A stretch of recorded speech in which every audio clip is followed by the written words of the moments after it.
Oh, There we go. yeah. And pass it off to Colleen for introductions. Good morning, everyone. Thank you for being here. Colleen Murdoch with the Greater Cape Chamber. Really excited to be continuing. We have rebranded. This is now our small business university. And the idea is to really find some tools and resources for business owners to help them in your day-to-day tasks. You all, as Courtney says in this presentation, you all wear many hats. You have to juggle a lot of different responsibilities, from HR to payroll to taxes to permitting and licensing to, many aspects to juggle. So we want to try to help you streamline processes and find ways to make your job and your daily lives a little bit easier. Thank you for being here and stay tuned. We have more upcoming. We'll be doing these pretty much once a month. So keep an eye on them. And without further ado, I'll turn it over to Courtney. Thank you. Amen to this. Like we need strategy because we need you. You love your job. We want you to stay in your job because you are good at your work. But that does mean that with all the hats that we wear, we've got to be real strategic with our time. So that's what we're going to work on today. I'm Courtney Jolie Loudermilk. I'm the CEO of Reach Leadership. We are strategic leadership consulting.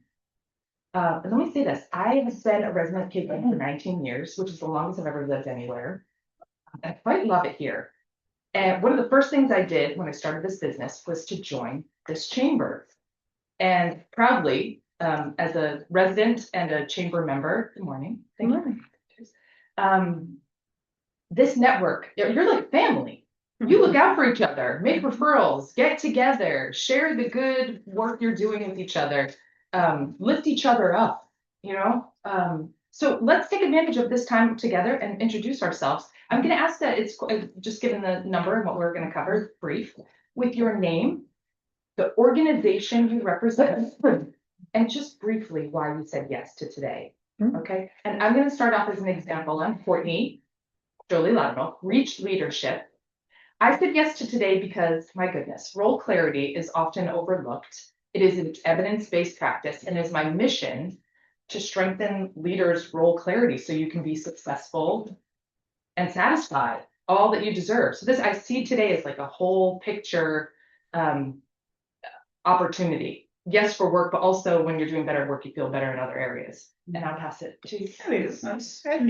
I'm Susan Aaron. I have Foster from Gloucester Incorporated, which is Foster's grill store, is the retail brand. And then I have the Shell station as well, and some storage units in the back. And I said yes because I've been wearing many hats for 23 years. It's not getting back. I'm like, wait, getting old. I need to anyway. That's me. It's like a fine wine. I'm Kendra Dot. I have a photography business, Sharon Studio of Gloucester, up the street. Oh, and I said yes, I guess just because I probably could use some help. And hopefully something will click. Excellent. Thank you. I'm Joe Malagon. I was a corporate trainer for 20 years in California. Came to Gloucester to follow my lovely daughter. I have a granddaughter now that I'm thrilled about and happy to be a resident here in Gloucester. My son-in-law is a broker, so I am a real estate agent for Huddleston Homes, which is located in the Orlando building, and looking forward to meeting other realtors and associates that I will hopefully be running into and making friends with, as well as small businesses. So I'm just excited to get the re-energized what strategic is. Yeah. Good. Great. Thank you. Awesome. I am Anna Huddleston, the daughter of Joe Malagon. I own Harbor 9 Golf up in the Gloucester Crossing with my husband. We wear every hat from bartending to strategy, yearly planning, operations, management. So really looking forward to learning any other additional help that can come from today. Beautiful. Thanks. Yeah, just sharing who we are and what we do. Yeah, we're your the organization we represent, and just why you came. Yeah. Why you said yes to today. Yeah. Well, I'm a new chamber member, so wanted to get involved. My name is Karen Morad, and I own a magazine that reaches Manchester by the Sea residents called Stroll. Yeah, written by the residents, which is the secret sauce. Nice. Is it stroll as in stroller or stroll as in walk? Like take a walk. Take a walk. Yeah. I like that. Trina Shell from the Crane Estate. I am here because I may be shifting my my job a little bit down the road and know that that will need some additional responsibilities and some staff to manage and just want to hone my skills. Excellent. Thanks, Jane. I'm Lori Tuck, and I'm married into Tuck's Candy, which we now have the big store, Tuck's Candy and Gifts. I am here because I am trained in music and ministry. I was a teacher for several years, and now I run a business. And wall buying, etc. Welcome. Yeah. I'm Joanne Hamill. I'm a retired nurse. I'm with the KPN Symphony. And I think as women, we've always worn multiple hats. So just trying to learn it in my new life. In music for the symphony also. Thanks, Joanne. I love it, that Cape Ann Symphony. I'm Roxanne from Revive Wellness on Main Street in Gloucester. I have a special affinity for the chamber. We've been business owners for over 20 years. I love to learn and I run 3 businesses. So if there's anything that I can learn to streamline my days so that I'm not running all the time and working 7 days a week, that would be fantastic. But Revive is my passion project and really what what I love. So I love helping people and teaching people how to live a healthier life. And we have lots of modalities to help people with that there. Excellent. Walking your talk, streamlining and living well. I love it. Let's hang out online for a minute. Keith, can I pop it over to you? Good morning. My name is Keith Harris. I own Choice Graphics with my wife. I'm here because I like to learn something new every day. And after 30 years in business, I think it's good to be reminded of that fact. And so I'm looking forward to what I can learn today that either I've forgotten or haven't learned yet. Karen Chambers? Muted. Oh, Karen, you're still muted. Ah, Look for the, there you go. My iPad just had an update, so it's in a different place. Sorry. I'm Karen Chambers. I own Cedar Chest Rockport on Bearskin Neck, and my husband and I are co-owners of Sandy Bay Provisions, the former Cracker Jack space in Rockport. I'm here because knowledge is power. that's great. Excellent. Thank you. Welcome. Great. Good morning. My name is Grace Brennan. I work at Cape Ann Savings Trust and Financial Services. I also am a member of the Ambassador Committee for the Chamber of Commerce.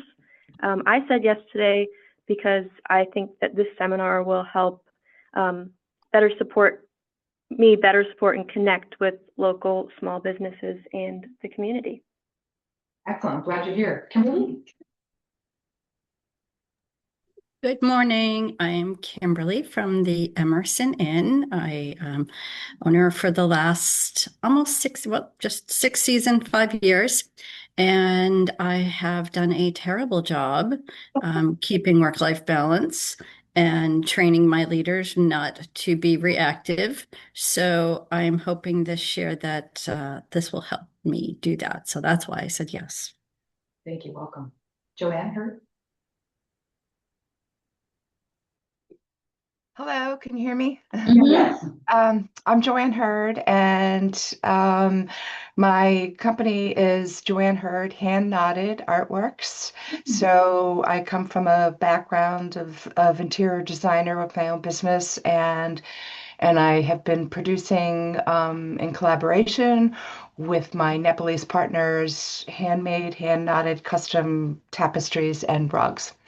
So I have been wearing all the hats for over 50 years. And it's not that I don't like the admin stuff. It's a different brain energy, but it's a lot. And gosh, if I thought I could spend more time creating versus doing admin, that would be so exciting. So I'm here and being very curious about different things that are ideas that are put forth.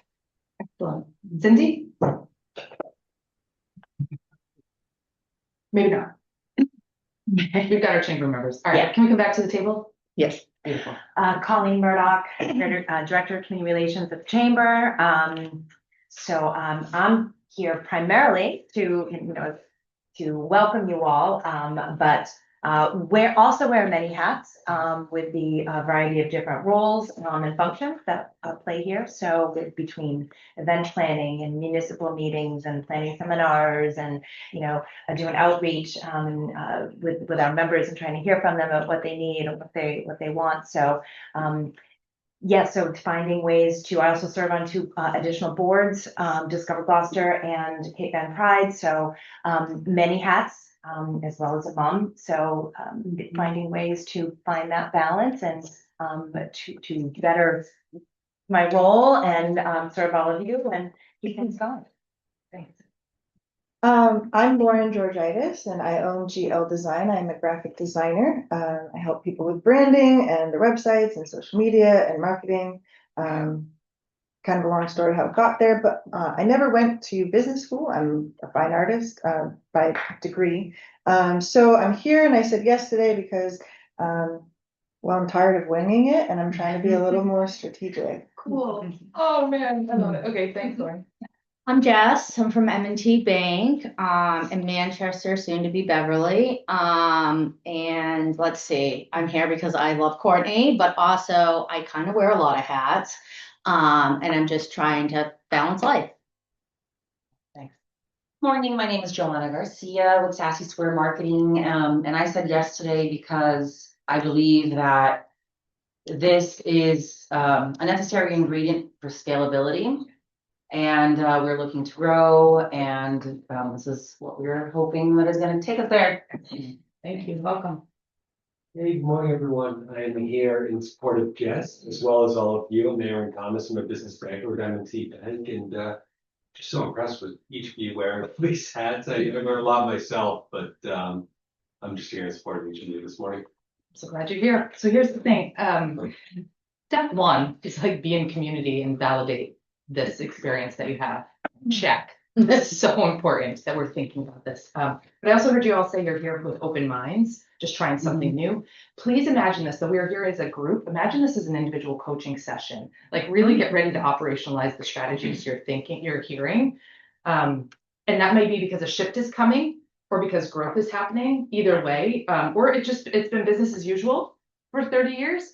And you think you could kind of tidy things up and make it a little bit simpler. So that's why we're all here. Let's get this game started. Muy bien. Okay. I'm going to do my best to see and kind of keep an eye on the chat, folks who are joining us by Zoom, but please feel free to unmute and signal if you have a question or need something. And I'm not responding to the chat. So here's where we are. Yeah, you're obviously all wearing lots of hats. We're here to talk about strategic leadership. So here's what I'm going to ask of you of our time together. Again, this is your time, so please take whatever space you need. I'd like you to think about, you've got your strategic hat on right now, which means that you are planning. You're using some time. Now, this is an invitation, not a request, but an invitation to do some planning about what the next 30 days look like. I could see everything we're going to cover today, and it's quite a brief slide deck. There's 7 strategies we're going to talk about. I could see that being mapped out to 1 year, but you know your organization and your needs and your team best. Some of us are solopreneurs, so you know all of that context best, but I'm going to ask you to think about this at each stepping point, and I'll pause at each slide to make sure we are here. What your goals are around this strategy, the actions and metrics. Like, how are you going to measure this? You know, some of the changes we have float because we've not grounded it in metrics. But getting clear on our roles is so important. There are lots of ways we can measure the shifts that we want to see. So you could, you've heard of like a 30, 60, 90-day onboarding plan. You could kind of imagine that with some of the role clarity strategies we're going to talk about. What do you want to do in the first 30 days? What are you going to try on and think about? What does implementation look like in 60 and 90 days? And I will just share briefly that all the strategies we're going to talk about are universal across industries. Degrees of clarity, which might mean there's very little trimming you need to do in terms of streamlining, all the way to really never talked about role clarity. And this is brand new to us. It also works for, I would say, bigger small business teams and solopreneurs. If at any point that's unclear to you and how to operationalize it, please signal that. I bet there's someone else thinking the same thing, okay? So let's get action oriented. Here's our overview. You've heard of the 7 habits of a highly effective person. These are 7 habits we're going to get. We're going to make our own habits in the next 30 days to be highly strategic leaders for role clarity. Like I said, role clarity is an evidence-based practice. It's been researched from various angles across industries. We know the outcomes are reliably improved success and satisfaction.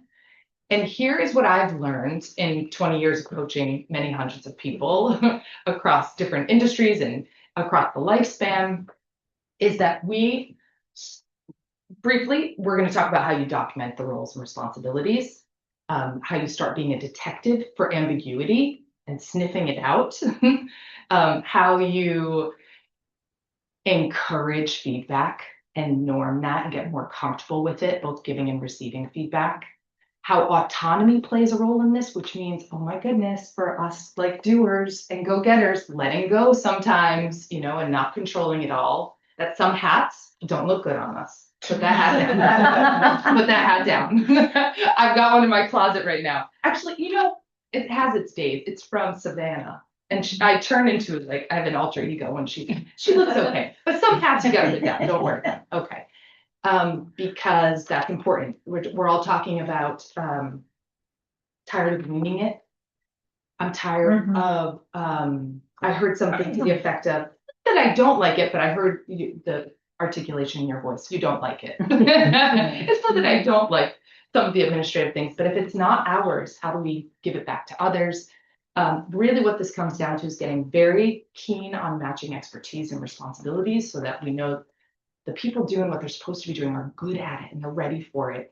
I'm going to talk a little bit about alignment checkpoints, which I think is different than an eval, mid-year eval, but how you can match up expectations just on the fly, really quite easily. And then asks. I don't think we do enough asking. Look at the people around the table. I wrote down all these introductions. The minds and the wisdom around the table, the creative thought partnership that is here, and you on Zoom are on our table, so I'm including here, but I think we could do better to ask and maybe offload, delegate some of what we have on our plate to some of our partners in our community. And so I'm going to pull on my teaching hat for a minute. I did teach chemistry for a little stretch there. I love chemistry. Okay. I'm going to actually ask you to repeat after me. If you're on mute, that's okay. But if you want to unmute, go for it. Nobody likes to be unclear about their job. You say that. Nobody likes to be unclear about their job. That is so true. Come on. Like, talk about unnecessary tension and friction. I feel that way when my wife hands me a grocery list, and it says buns. And I'm like, what buns? She doesn't mean just buns. I need to be very clear on my job. It causes tension, anxiety, it causes friction. Okay, nobody likes that. Nobody wins when someone else is doing their job, you say. Nobody wins when someone else is doing their job. Not true. My goodness. Joe, if you're doing my job, right? What happens to Joe over time? Joe keeps kind of covering for me. What is Joe feeling? Resentful. Resentful. Used and abused. Yes. At first, maybe helpful, like, oh, sure, Yeah. Courtney. Quickly resentful. I don't care who you are. That's what happens. And Courtney is Mother feeling, Teresa. again, maybe initially helps a little bit, but ultimately you start to resign. You start to check out because I don't need to be present. Joe's going to do it. Nobody wins. Okay. Are these screens available? I can send them out afterwards. Thank you.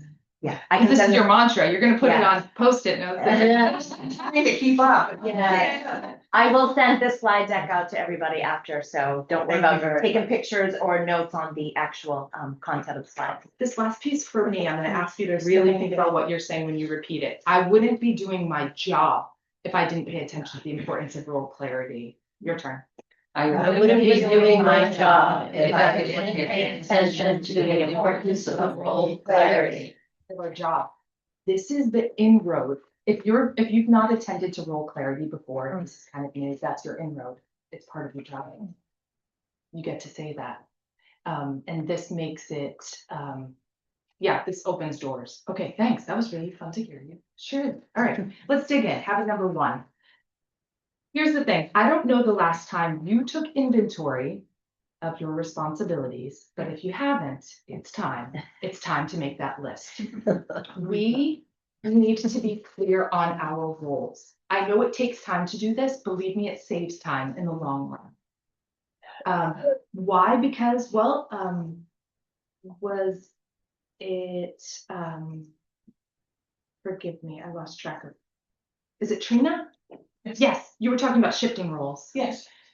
Sometimes our roles shift, but it's not so conscious. You know, someone goes on leave and we cover for them. We absorb roles pretty quickly and easily. Lots of all of us, we are all doers. We're all smart, skilled, ambitious. We're doers. So we take on new things. We love growth. So we build our own new things. Okay, taking inventory is so powerful. I just encourage you to do this. Do it like speech to text while you're walking. It doesn't have to be very formal, right? But think about what you can do with this list once it's in front of you. You can start to delegate what's there. You could start to clarify with the people around you. Is this part of my responsibility? You could use it as leverage for a pay raise. I'm doing all these things I didn't realize I was doing. You can, certainly as you're making the list, take inventory of what is coming up for you, like you're rolling your eyes that you have to do your own marketing. And just notice that, because that's probably where things are going to be slow.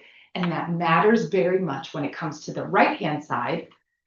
Know your role neighbors. These are the people who are around you. This is kind of my term, role neighbors. I don't know, I watched that. I like Fred that. Rogers.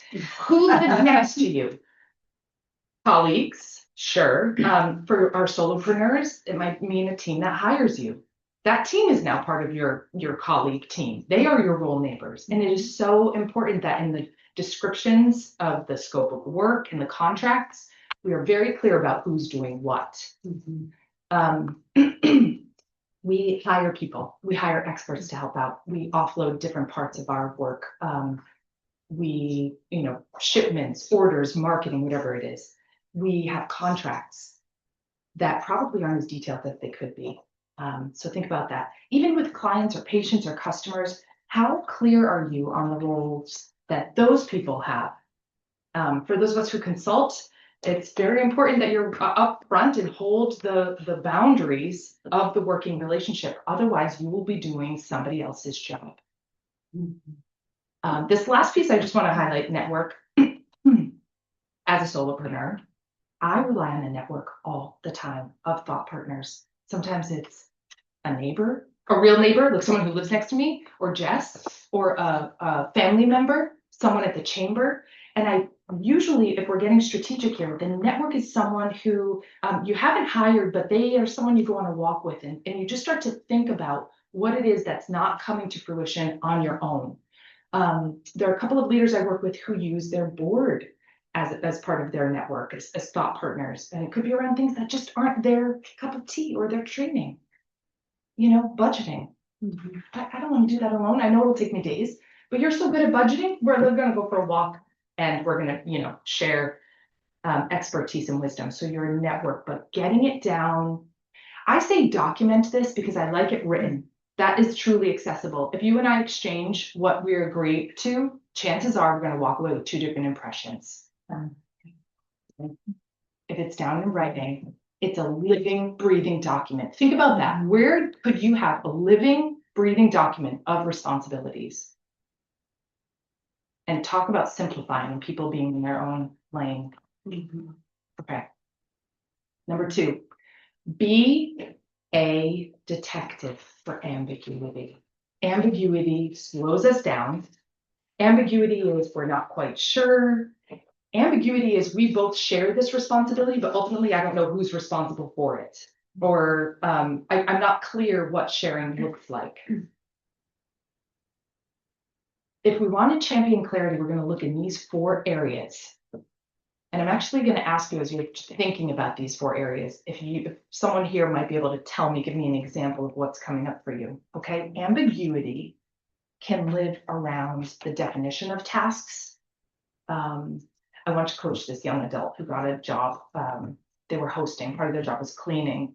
I mean, talk about an ambiguous task, clean. Her version of clean and the manager's version of clean. It was like, night and day. So, and think about, and my background, I should have said this, is also in disability and accessibility. So I'm always thinking about what is accessible. If I've said it once, some people will understand it. If I've said it twice, that might catch on. Some people need it written in front of them and talked about regularly and reoriented to. So think about the processes that you have and the tasks that you have. Are you clear on what you're doing? And are the people who are your neighbors, who are, kind of, you're working in partnership with them, are they clear on those tasks? The unassigned task is always the thing that someone thinks that someone's going to take care of, I was working with a salon and everyone kind of had their, parts of the business, but no one really had the bathroom, which is in the salon. Who's cleaning that? And just, maybe the tasks that don't seem so obvious when business is up and running, make sure everyone is clear on, or that every task has an owner, I should say. The undefined timeline is another place where ambiguity lives. We're not sure on when it's due, or expectations around that. I can imagine with photography, people want their pictures now. You took the picture, can I have them now? Yeah, but I like to do that quick anyway. You do it quick anyway. And to be really clear that that's part of your process and part of the expectations can, build trust, build partnership between clients for sure, but also our role neighbors. And this last one's really important, the unchecked accountability, which means this: we're sending mixed signals when we give someone something that they're responsible for, and we don't check in on its progress or its completion.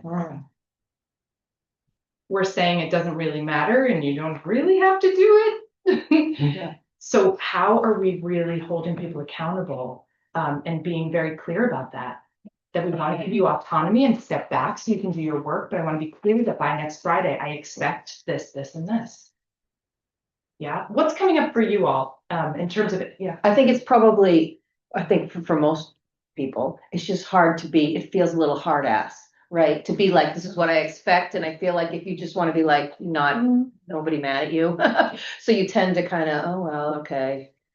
Maybe not as forceful as you should be. Or the other way, right? Or maybe you just get annoyed after a while and then you freak out. I don't know. Yeah. That's very common to sacrifice clarity, to sacrifice assertiveness, which is important for sort of like something softer and friendly and ambiguous, like whenever, kind of, whenever, but in 2 days, maybe. I find I want ambiguity, but I don't expect ambiguity from the people that work. For example, I prefer a client that says, I don't know how to fix this in myself. I prefer a client that's like, oh, whenever. And then I'll be like, great, you might get it in 2 days, you might get it in 2 weeks. But I don't like to say, so like, I need to maybe be more clear, but I don't want to be.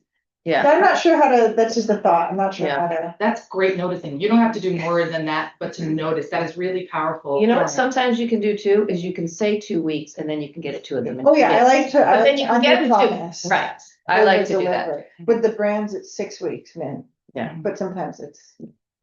For those of us who wear lots of hats and need to be very strategic about our day, and the hours and the limited time we have, I would say to operationalize your day-to-day, being as clear and upfront about the actual timeline as possible is really helpful. I brought this, I'm just going to flash. Oh my gosh, it's a little embarrassing. This is my morning routine. It is a 4-quadrant, urgent, not urgent, important, not important matrix. That forces me to say, what do you have to do today? Beautiful. How important is it? And how urgent is it? Really? And then I need to hang out in that quadrant to get the urgent and important things done before I can do other things. When I give someone like the 2 weeks, but I'll get it in 2 days, that gives me a little too much flexibility for me. This is not for everyone, but for me to be really streamlined and focused in my day and methodical in the hours I'm on. I got to know exactly what needs to happen. So that might be where you go with this, what you've discovered. I think it's hard though, like, Yeah. and I'm not gonna keep, but maybe there's like a strategy for creatives, because like you can't force creativity. No. That's the thing, like you can have 3 brands on, you're like, oh, I mean, like on a great day, I might be able to do like 2, Right. but like never does that ever, like, Yeah. so it's like, yeah, Yes, it is Yes, different. you're right. You're right. Taking into consideration how your brain works, yeah. you know, and what inspiration you need, what time you actually need for the inspiration to be come left is part of completely your alone. strategic compass. Exactly. No, exactly. But I think there's opportunity to be really clear about Yeah. it and make the timeline really clear.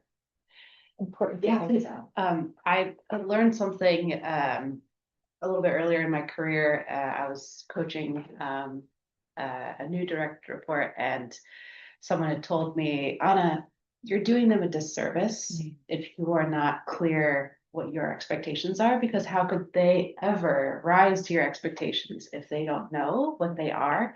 Because I was very much in that mindset of, oh, I don't, I want to be warm and welcoming and not harsh. But at the same time, if you are clear, then they can get a raise. They can get, a gold star because they have met your expectations rather than not meeting them and sitting in that ambiguity. So I don't know if that is helpful. It was very helpful for me because I constantly am reminding myself of you're not helping them, you're hurting them if you're not being clear. Yeah, it's a form of mutual respect. Again, Exactly. I'm sticking in my teeth. I Exactly. kind of, Anna, you help the girl out. Tell me Yeah, exactly. Right? Yeah. It is mutual, it's respectful. Yeah. Yes. This is really piggybacking off of what a lot of you are saying, but I think ambiguity often masks itself as kindness or autonomy, right? We think that by not giving everybody a defined role, they have the autonomy to do what they need to do and to do it in their own way. And sometimes that's true. And we also think that by not telling people this is what I need, what I want, what needs to help the organization reach its goals, that we're being kind. But in my experience, that often all comes crashing down and ends up being either kind or free in the end. Yeah. Or maybe it looks like you don't know what you're talking about. Yeah. If you're being like that. Right. Just kind of compromise you compromise trust as well, right? Mhm. Because you really do have high expectations. We all do, let's be honest, Yep. Hang on one second. And I think that there's a missed opportunity, right? And it does come crashing down almost reliably. I've got a tool, but do you want to? I just was gonna say balance is an issue that I fight with all the time, because I have one clerk who likes to be friendly with the customers, which is great. But then she'll go on to tell her own life story and not let people leave. There's some people that absolutely love that. Yes. There are others that really don't want hear anything. Yeah. And I'm not paying her to talk. Oh, know. Lori, that's like the perfect segue. That's such a good example, right? Because part of the work is actually being friendly, Yeah. right? And personable, but there are actually parameters to that. There's actually a definition to that task of being clear. Before we move on from the second about this being a detective for ambiguity, I'm just going to prompt you if you're, I see everyone writing, but make a note for yourself about what you want to dig into. If there's a note, something, one process you want to like take a closer look at, one conversation you want to have, something unchecked. You're like, oh yeah, I did ask for that 6 months ago. Is it too late to go back to it? No. Make a note of that.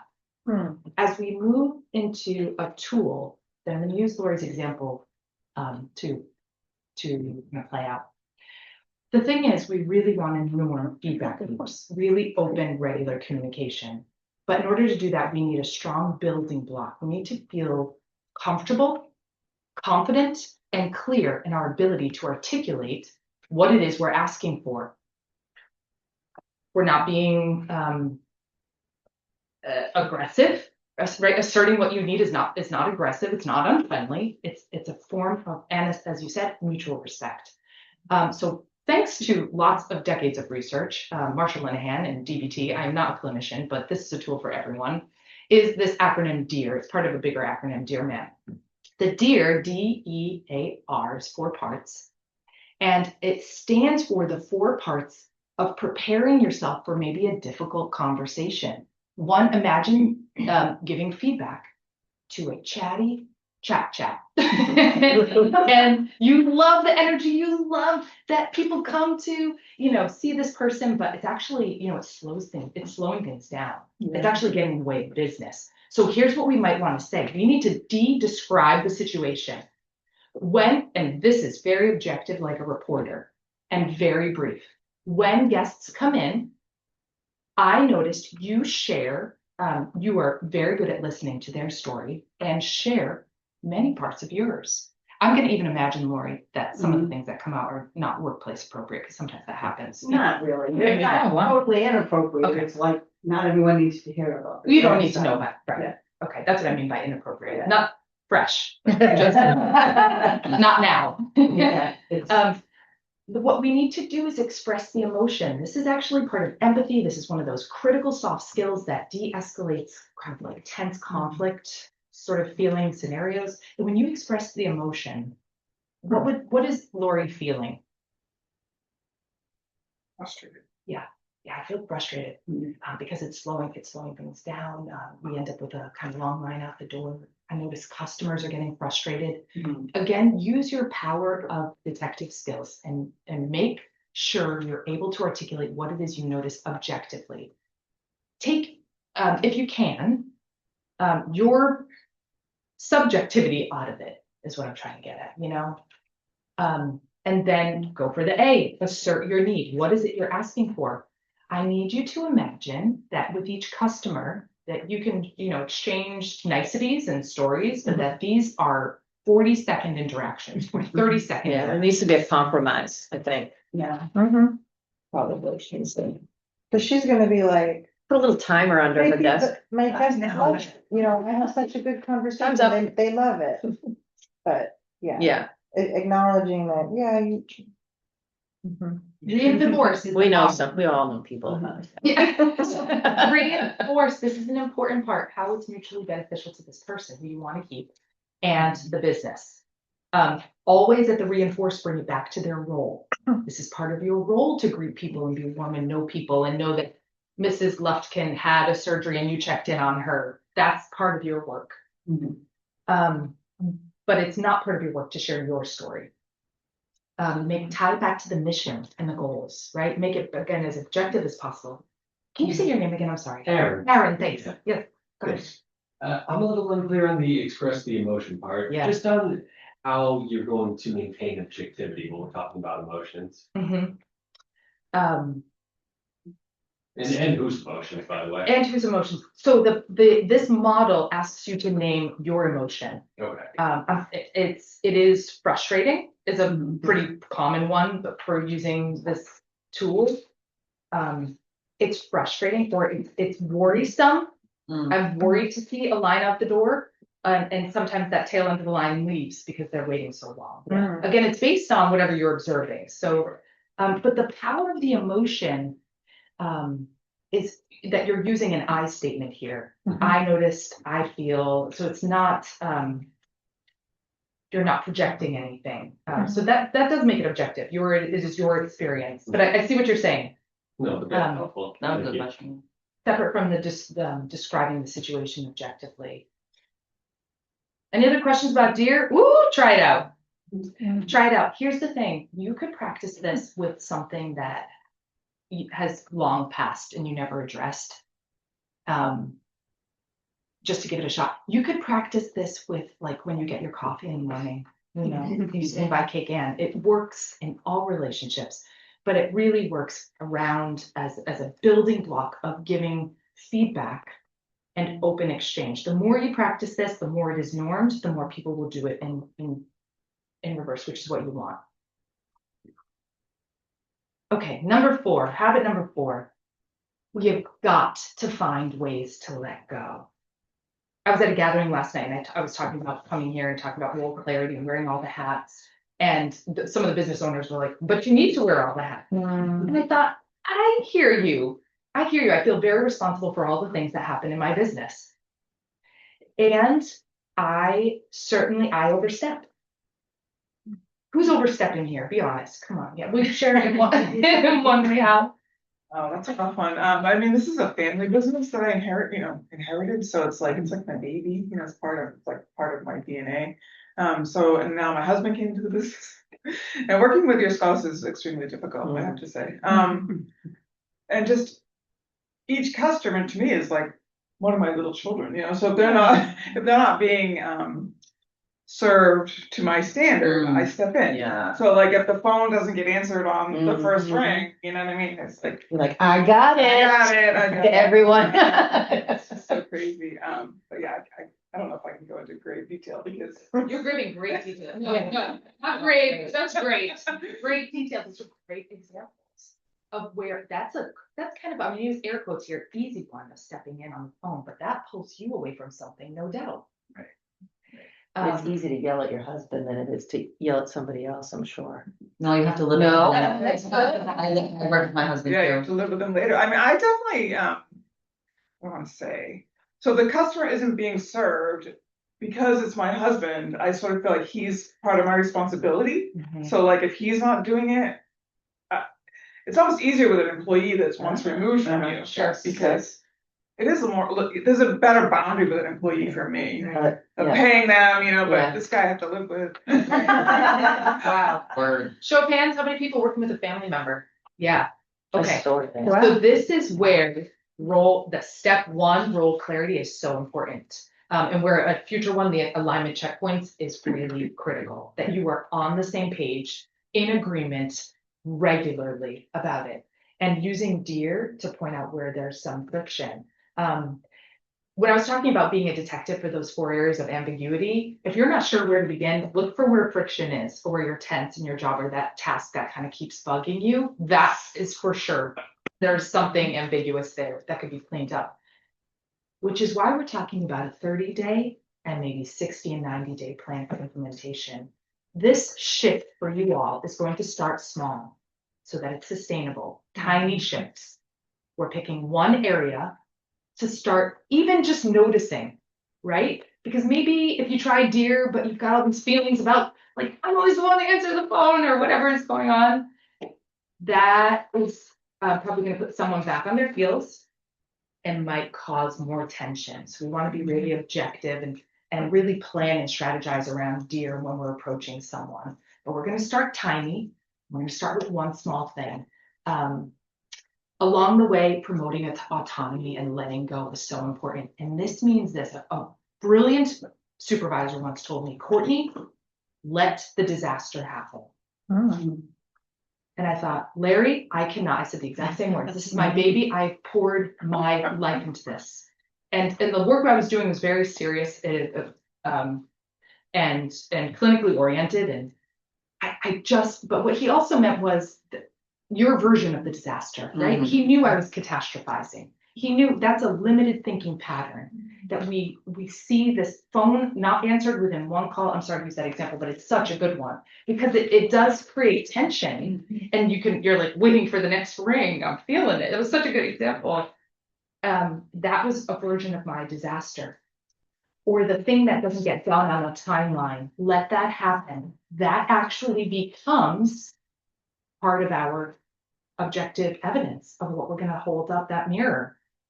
I'll keep it a mirror and hold it up there. I don't know if you've noticed, but here's what's happening. And we don't want this. And here's why. What we don't want to get caught up into is, again, being in someone else's territory, not sustainable, and micromanaging, also not sustainable. That will dissolve trust faster than And I try not to micromanage, as I just give a helpful, so how's that looking? Because I don't want to be micromanaged, so I really, hope that, and I don't think I come off as too micromanaged. My teeth, but I mean, I try. What? I'm asking, like, is that okay what Jess is doing? I would say as long as part of your agreements that you're both on board. Yeah, I mean, it's not about Jess's preferences or Aaron's preferences. It's about their shared agreement that in this role, which is also very important when you've got dual roles, we work together and we are spouse, is that the right word? Yeah. Partner. Mhm. In this role, this is how I would like to, how we communicate with each other. And I think, you kind of get to know your employees. So I think the nudge of, maybe a day after just being like, so how is this going? That works for our type of. It opens questions. Yeah, There is yeah. problems. It's a nice way of saying it. Sometimes I feel like my employee might get, like just once, and of course, even if it's just once, your brain's like, oh crap. I'll check in with him like once a month or something, towards him, or twice sometimes if I'm forgetful. It's usually because I don't know anything, because I've given him so much autonomy. But I'm like, so where are we? Who's even our client right now for this? Because I gave him all the social media, which I oversee at a high level. But sometimes he's like, you can just go on Trello and look. And I'm like, but I want you to just tell me. That's a great, actually, like ambiguous experience for you as the leader. You expect updates. If I ask for them. If you ask for them, yeah. Do you know the only way to know? Ask. I have asked. I give you a nudge. Yeah. I have asked. I'm like, do you feel like I'm micromanaging you? And they say no. Yeah. So I guess that's, how's that going? Yeah. Is working. Yeah. Oh, that is ambiguous. An objective way to ask that is, how do you like to check to our check-ins? How would you like for me to check in on this? When you give the task, when you give the assignment, when the project starts, how are we going to measure progress on this? Oh, you want to check in just at the end? Okay. That's where we go with the compromise. The second half of that dear is man, where you're negotiating. That's what the end stands for. I don't know if I can handle, I don't know if that'll set us up for success to just check in at the very end. What if we had weekly checkpoints? Maybe someone will kind of shift that for you and say, I actually would really prefer if we checked in each morning, a little nudge. You could say that's too much or it's just right, but to name it. We cannot change anything we can't name. So we want to name everything with real clarity. And here are just some examples. Again, we'll share the slides, but some ideas and some language you could use that you're promoting autonomy, that you are setting up the non-negotiable parameters of tasks and processes and initiatives, and then saying within that, everything's yours. You have full ownership, just being very clear about the boundaries. A great way to normalize autonomy is to normalize risk-taking and just let that disaster, just what did you learn from it? What would you like to do differently next time? But the micromanaging quote that's here, I trust you'll let me know if you need support or more clarity. That is a great one to use kind of on repeat. I trust you'll let me know. Now that we've set up our checkpoints for this project, if anything needs to happen, if communication needs to happen in between, I trust you'll let me know. All right. Making sure that you have the right employee for the right job, right? Finding the right fit for the position, because maybe, there's a lot of different personalities and work styles, and maybe there's, someone in a role that is just not good at checking in or communicating things. So I use this for my most recent business, a program called Kobe. And it's basically just a bunch of questions to determine what this person's strengths are in a business setting based on your type of business. And I found that very helpful in the hiring process. And it has actually held true for the past year and a half at my most recent business that I own. So something like that could be helpful. Roxanne, it's Colby, Colby. I think it's Kolbe. Kolb. There used to be like a DISC assessment. It was called. That's what we do. This one, and which was more personality related. This one is more work centric. That's beautiful. Thanks for sharing that. This is exactly, you teed us up for habit number 5, is evaluating at the outset and certainly upon hiring, and re-evaluating over time strengths and skills. We just change. Our brain chemistry changes as we grow and mature and we have different goals. We want to know that we individually and then the people within our small teams are poised for the work we're asking them to do. So making sure that there's alignment between the skills and strengths and the tasks that are being given. doing some of the Clifton strengths or the VIA character, or maybe even Colby at different points, allows us to be a little more proactive versus reactive, which would look like things aren't getting done and they're not getting done and they're piling up and wow, you're really not good at this. It helps us also take a strengths oriented approach, which is health promoting overall. Go ahead. Do you want to say more, Roxanne? Yeah, so what I found, so I also run my husband's construction business, and what I found over the years is that, when you interview someone and they submit a resume, they promise you the world. Oh, I can do that. I'm great at that. I'm great at this. But through this assessment process, it really kind of eliminates all the guesswork. But I don't know if anyone else has had similar instances where they've hired someone and they promised them the world and then they weren't capable of certain things. And that's the trick, right? How do we find a workaround for that? And so I've done some research, and that's really worked for my latest business. But when you have a partner in a business, so Revive I own myself, but we partner with Costello Construction, and we both have different ways of doing things. So finding that balance while also being authentic to yourself. And yes, there's compromises, but I've been able to make small steps and practice how I really want to have that work relationship with my partner. And part of it, Courtney, you kind of hit the nail on the head when you said that you have to let the disaster happen and not catastrophize. And honestly, like I've just been a little bit more laid back with things and not put so much weight on how he's doing things and how I would like things done. So it's been more of a personal growth journey for me in finding that balance, and it's really improved our work relationship. Thanks for saying that. Yeah. Okay, cool. That's a really important perspective of just how you want to move through your days, and just kind of letting go and being a little more relaxed about the differences that are there. Some other ways that we could think about, let's say you notice now in your work that there is a misalignment. This sort of reevaluation of skills and strengths is a great entry point. It would happen holistically across, if you're not a solopreneur, it would happen with all of your team to take a strengths inventory. But it also might result in some trial adjustments, as in like for the next week, you own this, or for the next, I would say week, for the next stretch of time, let's try you doing this. I think it honors that we grow and mature and need different, work loads.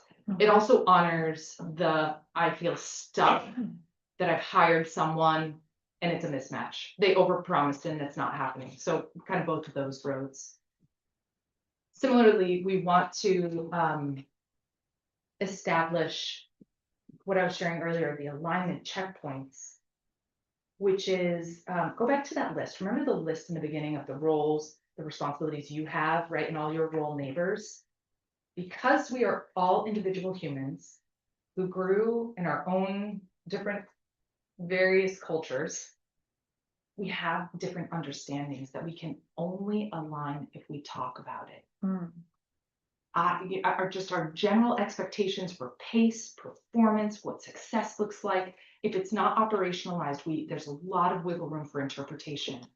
An alignment checkpoint could be very casual, but what I'm suggesting here is kind of like more on the calendar, separate from the evaluation. Just like you have your tire alignment on your car once a year, you're going back to the bigger role, the bigger picture, and all the things that you are responsible for, and matching it to your role neighbors' expectations. Shorter projects, shorter term, I think the more the merrier, but at least once a year, you're going back to the drawing board, looking at the list and making sure that you are in agreement. There's a great couple of frameworks that come to mind when I think of these checkpoints. Very easy, the 3 buckets: start, stop, continue. If you and let's say your spouse share a business together and have a chance to independently think about what you want to start doing in the business, stop doing in the business and continue to do, you then have a framework to compare notes around where you're aligned. Oh my gosh, I was thinking the same thing. We should start doing this. You're right, we should stop doing this. Oh, I never thought about stopping doing that. You know, I didn't really see that as like a point of attention to us. And a great tool, stop, start, continue, so easy. Another sort of like bird's eye view of, you know, roles and cross-checking and building clarity is, I think DACI, D-A-C-I is a framework. The D is a driver, A is an approver, the C is a contributor, and the I is a fund. It's making sure that on a team, again, for my solopreneurs who are hired and work with teams or in projects, that there's someone who owns, one person who owns the position of driving the vision and where you're going. It is difficult to co-own, and it often gets a little clumsy and ambiguous. It's not impossible, but it does, the more you add, the less efficient it becomes. The approver is the decision maker, contributors bring their input, and informed are people who kind of get clued in along the way. This works best if you're overextended and you've got too much on your plate, is that you're coming back to a drawing board and using one of these frameworks to cross-check. For the sake of time, I'm just going to say this. Our last piece was to have more asks. That for every goal you have, including the ones you may have written for yourself today, that you write a very detailed, specific ask. So that the next time you have coffee, the next time you meet someone at a chamber event, you've got a very detailed description of what it is you want. It's your way of putting out, you're asking to the universe that you're not the only one doing it. Here's an example. I coach senior nonprofit and educational leaders to build organizational role clarity. This quarter, I'd like to work with 3 new clients. Would you introduce me to someone in your network who leads a mid to large school or educational nonprofit? We all like to make an introduction that helps a fellow leader. So we use the DEAR framework here to write your app. Just make sure it's detailed. Give someone a sense of what you do, what you're looking for, and be specific. You are doing spectacular work. I'm cheering you on. And I hope that something resonated today that you will practice. And I warmly, look, I even have this cup. How about branding? Where's my brand? Leave the house with these cups. That was the agreement. They're very nice mugs, but I snuck out. I'm sorry. We'll never tell. I love coffee or tea, and I love to hear about what's going on in the community, and to just be with leaders in their growth. So if there's something you would like to explore around role clarity in your work, please give a shout. That's my number. I think that QR code brings you to my website. You can build an appointment. I wish you a very safe, easy, productive day with lots of clarity, and I'll see you soon. Okay. It's recorded, and I'm not allowed to. Take care. So you know. So now you know. Okay. All right, I'm gonna